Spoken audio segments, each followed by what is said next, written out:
Ladies and gentlemen, please put your hands together and go absolutely wild for your MC for the Best of the Fest showcase at the Factory Theatre. It's Daniel Muggleton!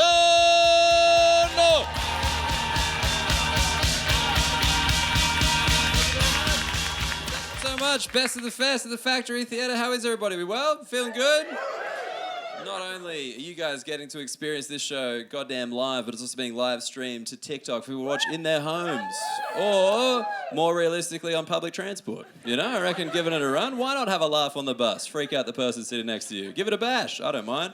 It's nice to be here. What we have tonight is, I think it's 6 fantastic comedians for you. I'm the host. My name's Daniel Muggleton. Hello. That was... Whoa, that was... You fucking gave that way too much. My privacy was invaded on that. But yes, my job is to come here, have a chat, make everybody feel comfortable. I feel like when I do comedy, it's always a pretty good place to start with the tracksuit because people look at me and they're like, does he know he's fucking red? Like, is he aware of how red he is right now? Basically, I lived in the UK for 2 years, and this was my attempt to assimilate into British culture. That's all it is. Personally, I reckon I nailed it, but now I do wear it back in Australia, and people look at me and they're like, you just look flammable. Mate, like, that's not going to make it through bushfire season. That's 100% polyester. Not a breathable material. But I did leave the UK December 2019, which is also known as nailing it, right? I don't know if you guys have heard, but since then, the UK comedy industry pretty dead. UK dead industry very alive. Laughter is the correct response at that joke, by the way. The weirdest response I had this one lady yell out, too soon. I was like, it's still happening. You know, you can't yell too soon at a joke about a pandemic during a pandemic. That's like yelling too soon in between towers 1 and 2 going down on 9/11. I thought we'd start there, you know? There's a starting point, feels good. No, I did notice there's one lady who has a snort. I don't want to point at you, but you're there. And I was really hoping you'd snort during the 9/11 joke, you know? Just like proving that it is not in fact too soon. If you can snort through 9/11, it's okay.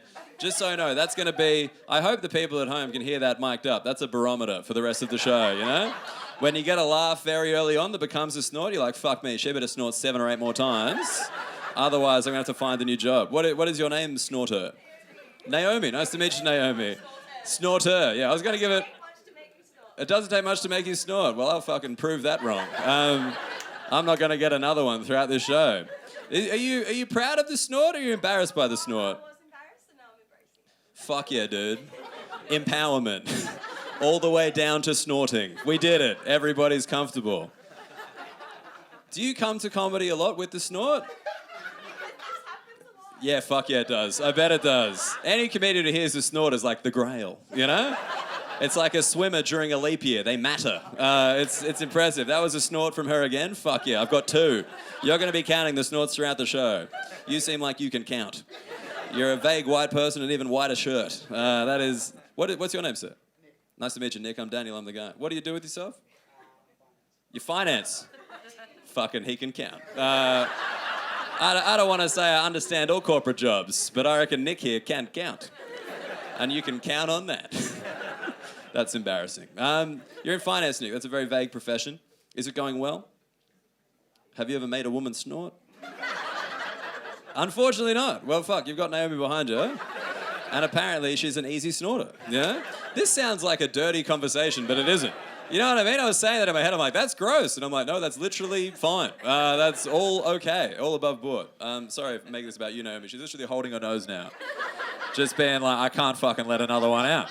He's going to get too big a head. This only child craves attention. But yeah, are you in a relationship, Nick? No? I'm married. That wasn't to rub that in. It's just a fact. Just like fucking really just dropped it on him. Like, yeah, I bet your ring finger's cold, you know? Like, doesn't have the coverage mine has. I actually wear both my parents' wedding rings. That's my dad's, that's my mum's. Relax, they're not dead, they're just divorced, right? So both rings were available. There I am in the middle, splitting them up. It's good stuff. I'm an only child, so it's accurate. You got siblings, Nick? Fantastic, so you're winning in something. I want you to have a good time too. You're not having a good time. Your face is very upset. Even a snort would not undo what I've done. You just seem sad. Is everything all right? You good? How was your day? Was your day all right? She just kissed her friend's head because I kept bringing up the snort. Kiss his head. Thank you. Nick still seems upset. I don't think that's what Nick was looking for. A little head kiss. That's okay. You give him more later? That will not be on TikTok. That is a child-friendly platform.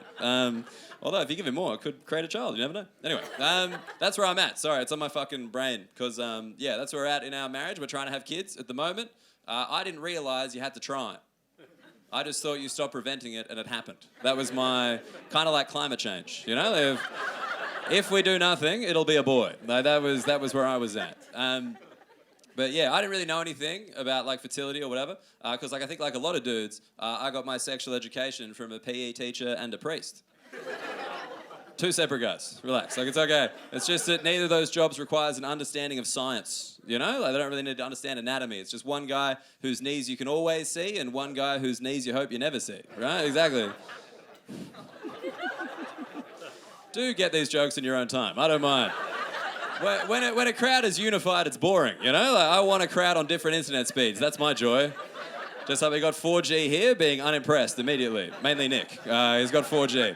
Then we got 3G over here enjoying the joke after it stops buffering. They're like, that's okay. That wasn't bad, actually. And then just the fucking darkness on the NBN in the back. Just being like, has he addressed the tracksuit? I'm lost. You know, like, I don't know what's going on. There's no context for this show, right? Look, I'm in the up here doing a little bit at the top. You guys ready for your first act? Yeah! I think you seem ready. Now, when I came out to the stage, it was, you know, pretty average, that clap, I'm not going to lie. But now we discovered there's a fucking snorter. So, you know, you're going to have to lift your game. So when I bring the acts out, you clap, you cheer, you go crazy. The more energy you give them, the more energy they give you, the better the show goes for everybody. Can you do that for me? All right, ladies and gentlemen, bring it up. Come on, come on, come on, come on, come on, come on. Please welcome to the stage, Michael Schaefer.